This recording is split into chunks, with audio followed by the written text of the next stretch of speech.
We continue tonight with our big story, the release of this explosive memo and the continued fallout. Here with her take on it all, conservative columnist and best-selling author Ann Coulter. All right, Ann, I want you to take a look at this. We've got MSNBC Rachel Maddow. That's it. That's all they've got. This is what all the hype was about? For what is it, 2 weeks now they've been hyping this? I will admit to being shocked that this is what they released. It was just kind of like a sad trombone. We only bring that out for very special occasions. So you have a memo that's been declassified, and in the memo they say that Andrew McCabe used a document that he said he couldn't have gotten a warrant without, that was full of lies, and he didn't tell the court about the bias of individuals involved or that a candidate paid for it. Your take? Well, for one thing, we now know what complete liars the Democrats and all of these hysterical, alleged national security and law enforcement experts are about, oh, it's going to blow up any sort of, we'll have terrorist attacks. What will we do if this memo comes out? And then it comes out, oh, that's all it is. Well, there were people who had seen the memo, who knew what the information was. And I think at this point, their argument is the fact that and by the way, it makes me totally love, and I think it makes most Americans love Trump even more. It really, It illustrates the point that it was always Donald Trump against both the Republican and the Democratic Party. It is Washington, D.C. against the people.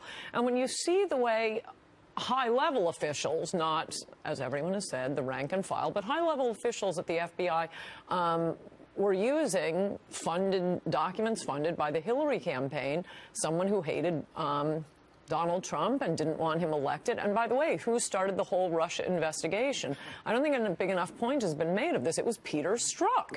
He was the one who started the investigation. He's the one who's texting with his mistress. But I do think that Rosenstein probably, they're two separate issues. One is the Rosenstein, the civil liberties violations. Right. And I think Rosenstein should probably go. I don't know why Trump was ever... You think? Why was Trump ever hiring members of the swamp to begin with? I'm kind of mad at Trump for that. There are plenty of lawyers out in America who went to Harvard, too. You didn't have to move somebody over from the swamp, so he deserves what he gets. But now that he's found out, he should fire Rosenstein. Mueller, however, he hasn't done any of this. The danger with Mueller is he's looking like Patrick Fitzgerald. Remember the one independent counsel we had? Yes, I do. There was no crime. Right. And so all these people on TV keep talking about a perjury trap. They obviously have not the first idea what a perjury trap is. It's not just putting someone under oath when, ooh, you know what the truth is, we think this person is going to lie. No, it's when you are putting people under oath when there's no crime. Yeah. And that's what Patrick Fitzgerald did. He found out there was nothing illegal about revealing a name, and then he puts all these people under oath. Somebody disagrees. And you find, and so if there is no crime here, and it's looking like there's no crime, remember that the entire Russia argument, the entire Russia collusion argument, comes from these four members who, they weren't members of Trump's staff. They were hangers on mostly. It's Roger Stone, great guy, but he keeps offering to testify publicly. Let's try to. You have Carter Page. Carter Page, Papadopoulos. You have Sessions and Papadopoulos. Every single one of them has fallen apart, and all you hear them say on the other networks and the Democrats is, well, this could be part of an obstruction of justice. Well, number one, no, if there's no crime, he shouldn't be putting anyone. But and number two, by the way, is not a crime. You can't put 0 + 0 + 0 together. So at this point, I think we have a reason to ask, what is it that Mueller's investigating? The whole thing was smoke and mirrors created by the swamp. Okay, it's not just smoke and mirrors created by the swamp. It is worse than that. It's going to one of the highest courts in the country. Right.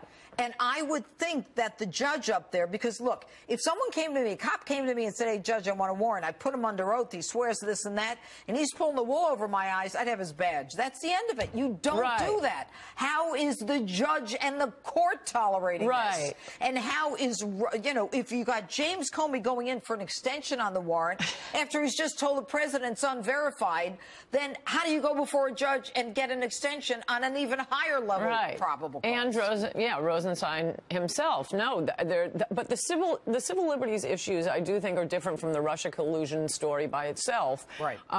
It just seems to me both of them are falling apart.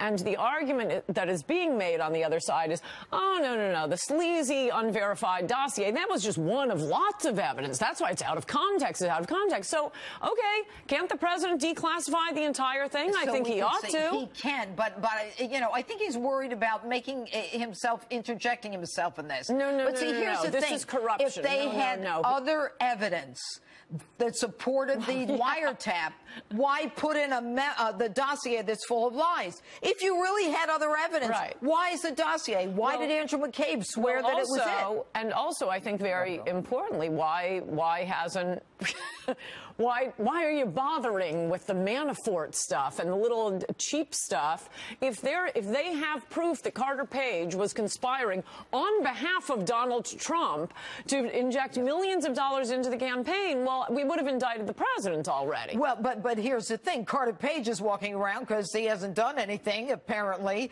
And you got Manafort indicted for something that is fruit of the poisonous tree, for which he should move to have the charges. But also is not collusion. It's not collusion. And Coulter. Thanks. We could go on for an hour. Security number with which to claim the tax credit as long as their child has one. The House version is stricter and does important things, but nonetheless, it is still a tax credit, requiring the taxpayer, though, to provide their own Social Security number in order to be able to claim the refundable portion of the credit. Joining me tonight, political commentator, best-selling author, syndicated columnist, and legendary icon. Good to have you with us. It is, and it's absolutely true. You have been fighting the left in this country for quite a long time now, and with immeasurable success. Obviously, President Trump helped a bit in 2016. Yes, he did. Could you have possibly imagined that the president would have achieved what he has in terms of the economy, markets, and rolling back regulation, setting a whole new tone for this country? What I didn't realize was how real the swamp is. I mean, he is really being opposed by all of official Washington, D.C., which is why it's unfortunate that so many of his appointees are part of the swamp, because they're fighting him. And the media, I hated before. Wow, do I hate them now, until they are utterly discredited. By the way, look into the camera, because watching you right now are tons of Americans who see it exactly that way. The left-wing media is driving the support of this president, I think, in large measure. Oh, I totally agree. He is standing up despite, as you say, being attacked, assailed every day from every quarter. Viciously with lies. I'm sorry? Viciously with lies. I mean, he's absolutely right on the fake news. I mean, the funny thing, I'm obviously a little testy with him because we don't have our wall yet. But then the media attacks him and they bring me back to defending him. Right. You know, I'm like a sitting duck. You could get me to attack him. I'm mad that we don't have a wall. But no, every day it's some outrageously unfair attack and they bring me back in. Well, you have to, and by the way, I want the wall. I want the wall now. I wanted it actually 6 months ago. Though that may not be realistic, but having the wall next year is definitely realistic. And secondly, you have to credit the Trump administration for having the lowest, I was about to say immigration rate, crossover rate of that border in recent memory. Right. I mean, what concerns me about that is, I mean, this is why I supported him. I think that he's still living off the rhetoric of the campaign. And that was an important campaign. That's not fair. I mean, we're talking about substantial, concrete, highly specific achievements. And I just enumerated just some of them. The fact that fewer illegal immigrants are trying to cross in that is a result of his rhetoric. It is not because we have a wall.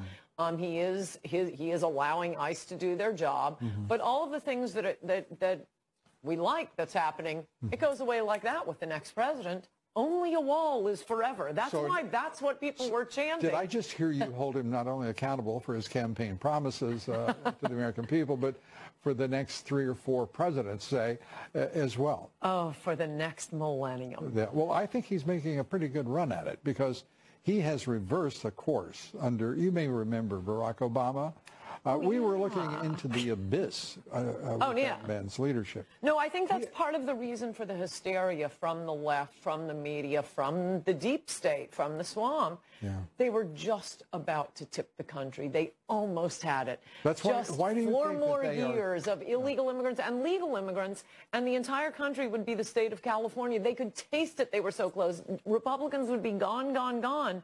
So we really need Trump. I mean, if he wants to... I'm glad to hear you moving at least in this direction, because... What direction? The direction of recognizing that there is no possibility whatsoever that we could have survived another, well, a Hillary Clinton. But the same is true if Trump doesn't keep his promises. And that we would not have been able to defeat Hillary Clinton with anyone but Trump. That's no, that's absolutely true. No, I have no regret for... By the way, did you notice but he's got to fulfill his promises? Growing about. You know... Okay, I want to talk to you about that. You better stop bragging about that, because the stock market is going to crash, and it's not going to be his fault. The stock market is going to what?